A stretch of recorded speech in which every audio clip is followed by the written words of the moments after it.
오늘 주신 하나님의 말씀은 출애굽기 1장 1절부터 14절까지의 말씀입니다.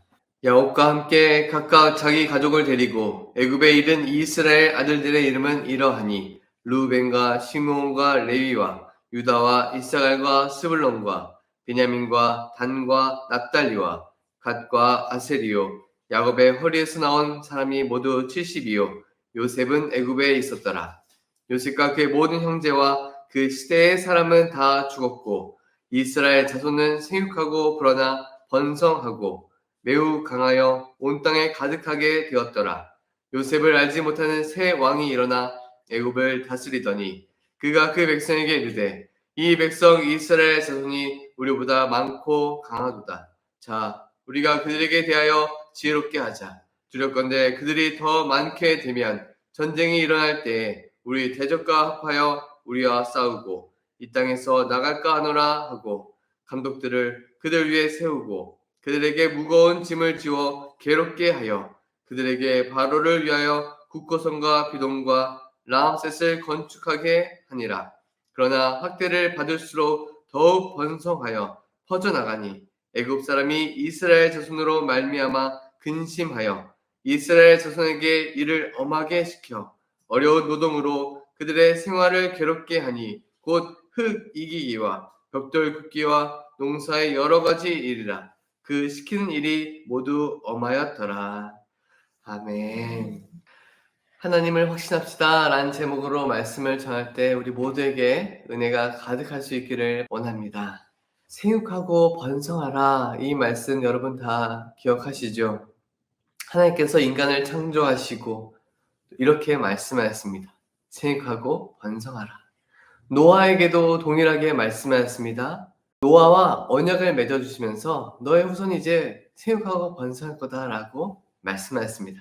한마디로 복을 주시겠다는 것입니다. 야곱의 자손들, 그 후손들도 애굽의 이 고센 땅에 머물 때에 어떻게 됐습니까? 생육하고 번성하였습니다. 먹고 살 길도 열어주셨는데 이렇게 후손들이 크게 번성했던 거예요. 이스라엘 족속은 애굽에서 400년을 살면서 종살이했지만 더욱 번성하였고 불어나 큰 민족을 이루었습니다. 심지어 애굽 사람들이 두려워서 불안할 정도로 강성해졌던 것입니다. 분명 이 일은 하나님께서 기뻐하시는 일이고 뜻하신 일이 이루어진 것입니다. 그의 백성들에게 베푸신 복이 그들의 삶 속에서 성취되었습니다. 그렇다고 그의 백성들에게 고난이나 역경이 없었습니까? 있었습니다. 오늘 말씀을 살펴보면 그 백성들에게 임한 박해와 고난의 원인은 어디에 있습니까? 그들이 번성하고 잘 되었기 때문에 고난과 역경이 찾아왔습니다. 하나님의 복이 오히려 해가 되는, 우리에겐 도저히 이해가 되지 않는 일이 일어났던 것입니다. 이스라엘 백성들의 입장에서도 도무지 설명이 안 되고 이해가 되지 않는 답답한 상황이었습니다. 오늘도 하나님의 뜻이 어디에 있는가 가슴을 치며 답답해 하시는 분들 계십니까? 한숨 쉬며 속상해하는 분들 또한 계실 것입니다. 눈물 지으며 고통 중에 계신 분들도 계실 텐데요. 하나님께서 오늘 이 시간 여러분들을 찾아가 주시기를 바랍니다.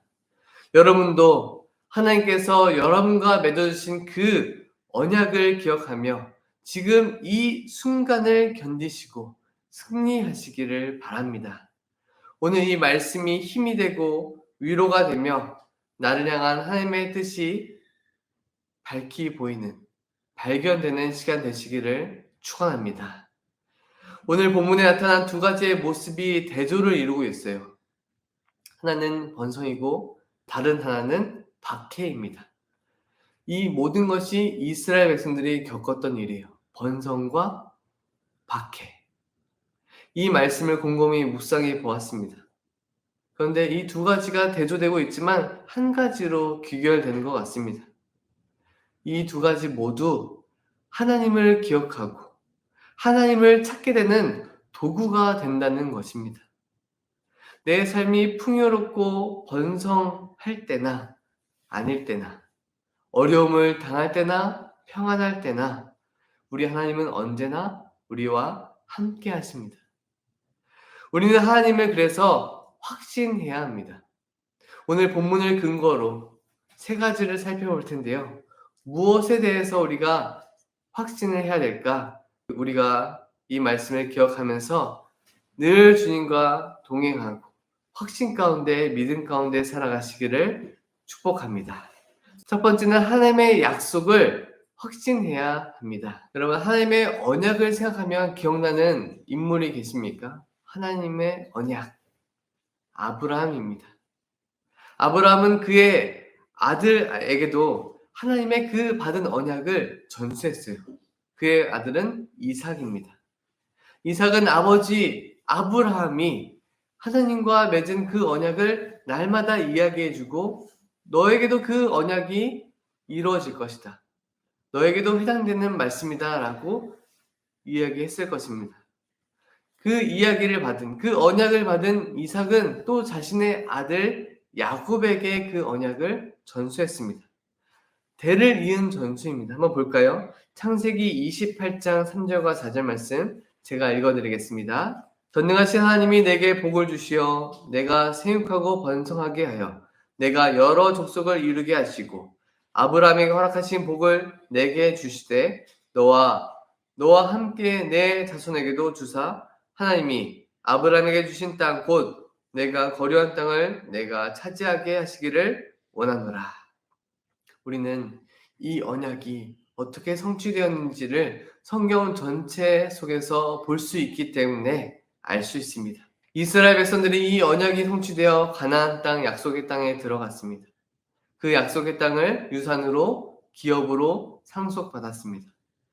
아직 아무것도 이루어지지 않은 그 약속이 대를 이어서 400년이 지난 상황이 오늘 본문의 말씀입니다.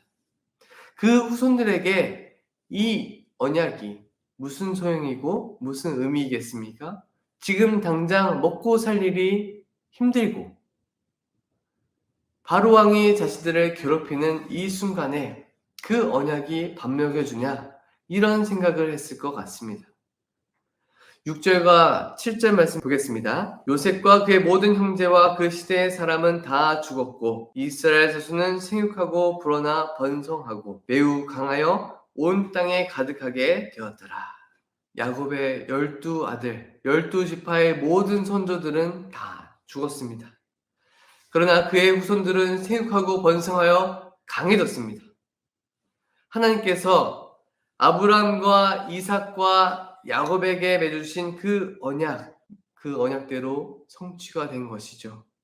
그러나 그 언약을 기억하고 약속의 땅으로 자신들이 갈 것을 확신했던 사람들은 얼마나 되었을까요? 이스라엘 백성 중에 누가 그것을 기억했을까요? 이스라엘 백성 중에 몇 명의 사람이나 그것을 확신하며 기다리고 있었을까요? 분명한 사실은 하나님은 기억하고 계셨다는 것입니다. 출애굽기 2장 24절과 25절의 말씀에 보면 하나님이 아브라함과 이삭과 야곱에게 세운 그 언약을 기억하사 하나님이 그들을 기억하셨더라. 하나님은 그들을 기억하였습니다. 그의 백성들이 하나님을 기억하고 확신하든 안 하든 하나님은 그들을 기억하셨던 거예요.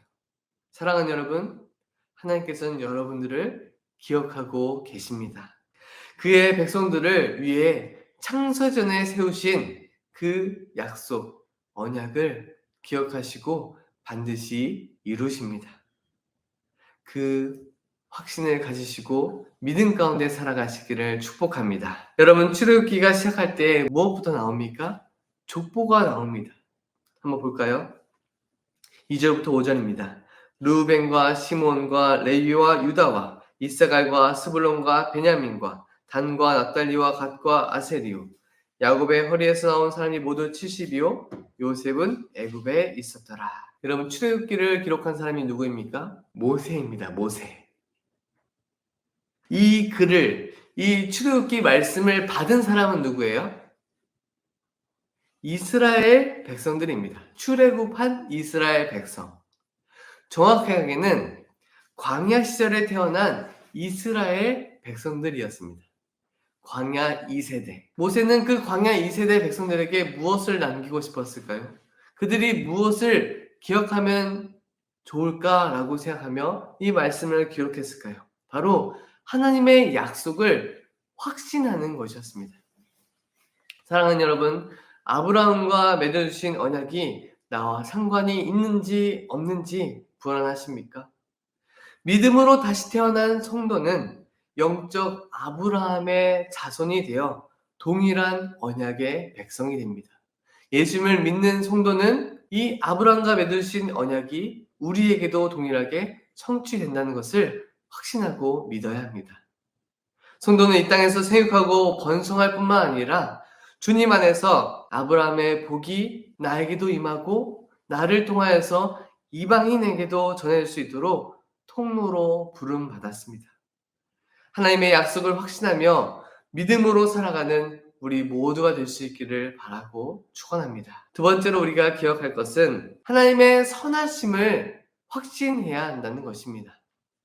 여러분, 하나님의 선하심을 확신하시기 바랍니다.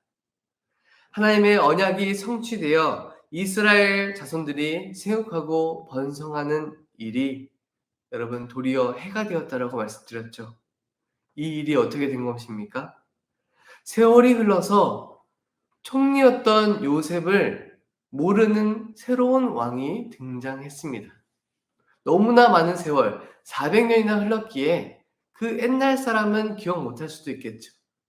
어떤 학자들은 예전에 이집트를 다스리던 왕조가 아닌 새로운 왕조가 등장해서 히브리인들을 박해하고 더 괴롭게 했다라는 기록을 남기는 역사가들도 있습니다.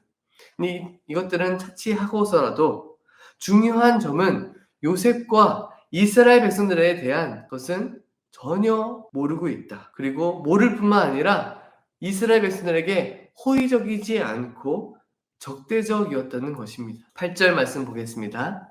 요셉을 알지 못하는 새 왕이 일어나 애굽을 다스리더니 여러분 새로운 왕이 등장했다. 여러분 이 말씀이 어떻게 느껴지십니까? 그냥 새로운 왕이 등장했구나 이렇게 느껴지시나요? 지금 상황이 완전히 역전된 거예요.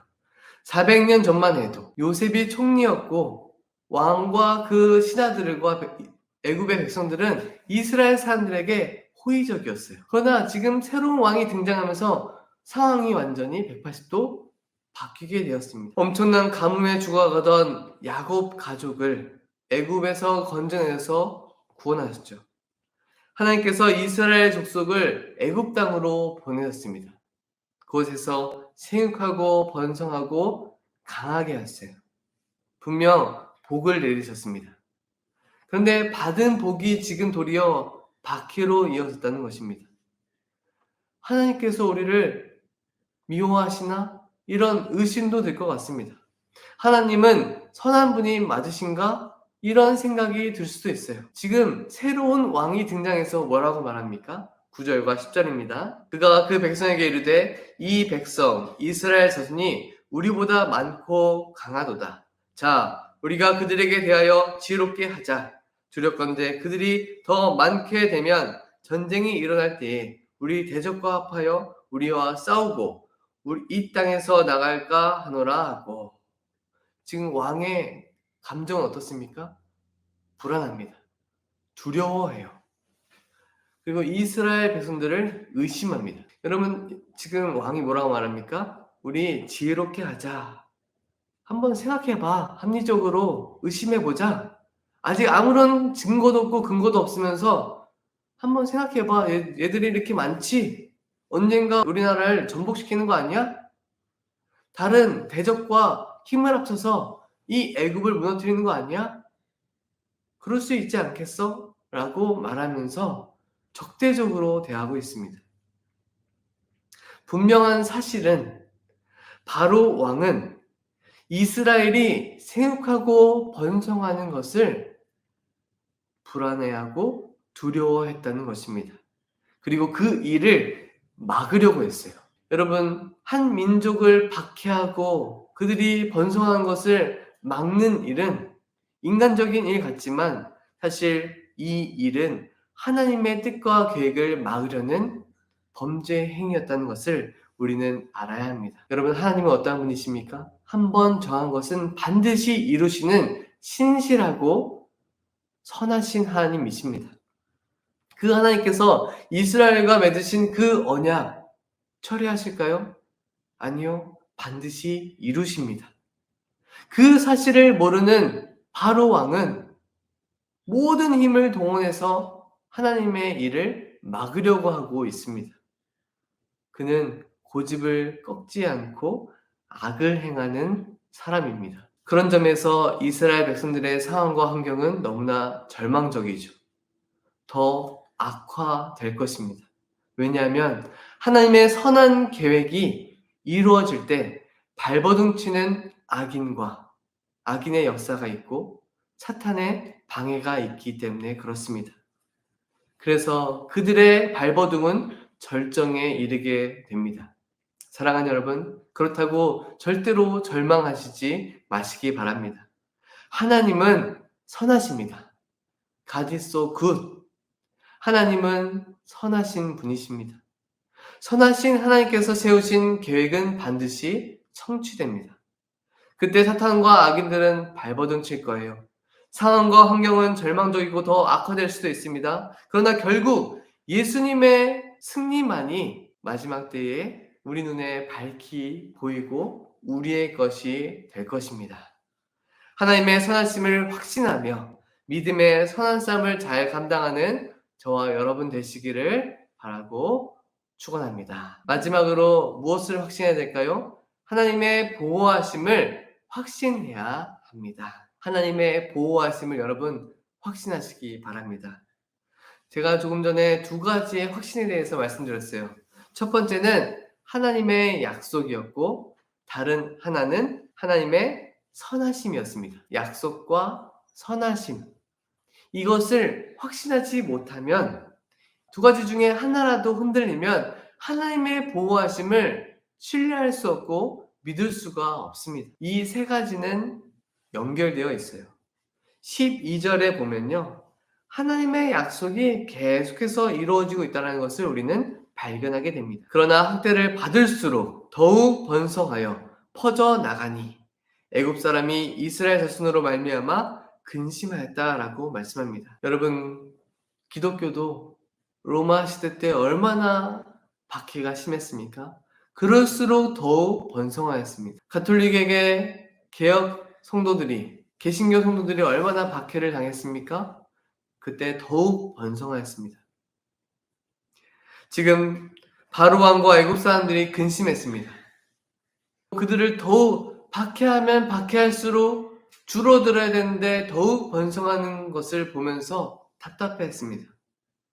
왜 불안해하고 두려워하겠습니까? 그들에게는 하나님이 안 계시기 때문에 그래요. 여러분 왜 두려워하고 불안해하십니까? 성도를 괴롭게 하고 하나님을 대적하는 그 대적들, 그들의 결말이 어떻게 되는지 우리가 안다면 그 무엇도 우리를 흔들 수가 없습니다. 우리는 견고하게 언제든지 서 있을 수 있습니다. 여러분 견고하게 서 계시기 바랍니다. 여러분들로 말미암아 대적들이 근심하고 흔들리게 되어 있습니다. 여러분들이 견고하게 서 있다면 대적들이 불안해하고 흔들리게 되어 있어요. 여러분들이 이웃과 또 아직 예수님을 알지 못하는 사람들의 곁에 함께 서 있어 주신다면 그들은 불안해하지 않고 견고하게 서 있을 수 있습니다. 결말이 다가올수록 사탄과 대적들은 더 발버둥친다라고 말씀드렸죠. 21세기를 살아가는 우리는 종말의 시대를 살아가고 있습니다. 언제 예수님이 오실지 모릅니다. 예수님과의 관계를 깨려는 수많은 도전과 시험이 지금 우리에게 찾아오고 있어요. 종말이 다가올수록 더욱 악인들은 발버둥치게 되어 있습니다. 우리를 시험에 들게 하고 도전합니다. 이런 순간일수록, 이런 시대일수록 하나님을 더욱 신뢰하시고 확신하시기 바랍니다. 이런 시대 속에서 하나님은 여러분들을 반드시 보호해 주십니다. 뿐만 아니라 여러분 기도에 매달리시기 바랍니다. 기도와 하나님의 은혜 없이는 우리가 견고하게 서 있을 수가 없기 때문에 그렇습니다. 이스라엘 백성들이 당한 도전 얼마나 가혹했는지 보시기 바랍니다. 13절과 14절입니다. 이스라엘 자손에게 이를 엄하게 시켜 어려운 노동으로 그들의 생활을 괴롭게 하니 곧 흙 이기기와 벽돌 굽기와 농사의 여러 가지 일이라. 그 시킨 일이 모두 엄하였더라. 여러분 이 말씀 이어서 출애굽기 2장에 보시면 얼마나 힘들었는지 탄식하고 울부짖었다라는 기록이 있습니다. 한마다 울부짖었어요. 그런 고통 중에 하나님은 그들을 외면하지 않고 그들의 신음소리를 다 듣고 계셨습니다. 듣고 계실 뿐만 아니라 함께 하셨고 그들과 맺어주신 언약을 기억하였어요. 앞으로 이스라엘 백성들에게 일어날 도전과 시험은 산 넘어 산입니다. 더 약화되지 않아요. 바로 왕이 히브리 사내 아이들을 죽이고 노동의 강도를 높이고 광야 출애굽할 때에는 목마르고 배고프고 가나안 땅에는 아낙 자손들이 버티고 서 있었습니다. 계속되는 도전과 위기 속에 시험 속에 이런 일들을 만나게 된다 할지라도 이스라엘 백성들이 두려워하지 말아야 되는 이유는 또 우리도 두려워하지 않아야 될 이유는 바로 하나님의 보호를 확신해야 하기 때문에 그렇습니다. 하나님의 보호를 확신한다면 우리는 두려워하지 않을 수 있습니다.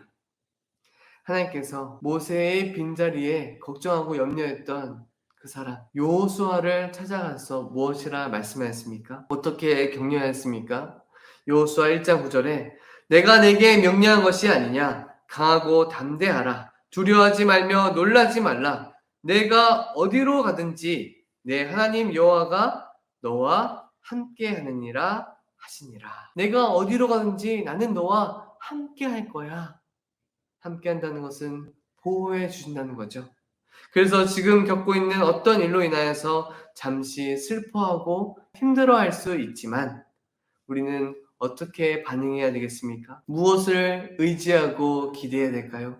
베드로가 이렇게 얘기했습니다. 베드로전서 1장 6절과 7절에 그러므로 너희가 이제 여러 가지 시험으로 말미암아 잠깐 근신하게 되지 않을 수 없으나 오히려 크게 기뻐한도다. 너희 믿음의 확실함은 불로 연단하여도 없어질 금보다 더 귀하여 예수 그리스도께서 나타났을 때에 칭찬과 영광과 존귀를 얻게 할 것이니라. 베드로가 무엇을 말합니까? 확신 가운데 기뻐할 수 있다라고 말씀합니다. 믿음의 확신은 마지막 날에 예수님께서 그 확신한 성도들에게 무엇을 베푸신다라고 말합니까? 영광과 칭찬과 존귀가 우리에게 임한다라고 말씀하십니다. 사랑하는 여러분, 하나님의 보호하심을 확신하시기 바랍니다. 신앙의 선배들 다윗과 바울도 수많은 시련과 고통 중에 하나님의 보호하심을 간절히 사모하고 얼마나 울부짖으며 기도했습니까? 그리고 확신 가운데 기도하며 견디고 승리하였습니다. 다니엘과 세 친구들은 어땠습니까? 하나님은 보호해 주실 거야. 그리 아니하실지라도 지금 당장 내 상황과 환경 속에서 나를 보호하지 아니한다 하실지라도 라는 그런 신앙으로 견디고 풀무불에 던져졌습니다. 죽음이 눈앞에 있어도 하나님을 절대로 배신하지 않겠다라는 그들의 신앙이 있었던 것입니다. 하나님의 보호하심을 믿는 사람만이 할 수 있는 행동인 것입니다.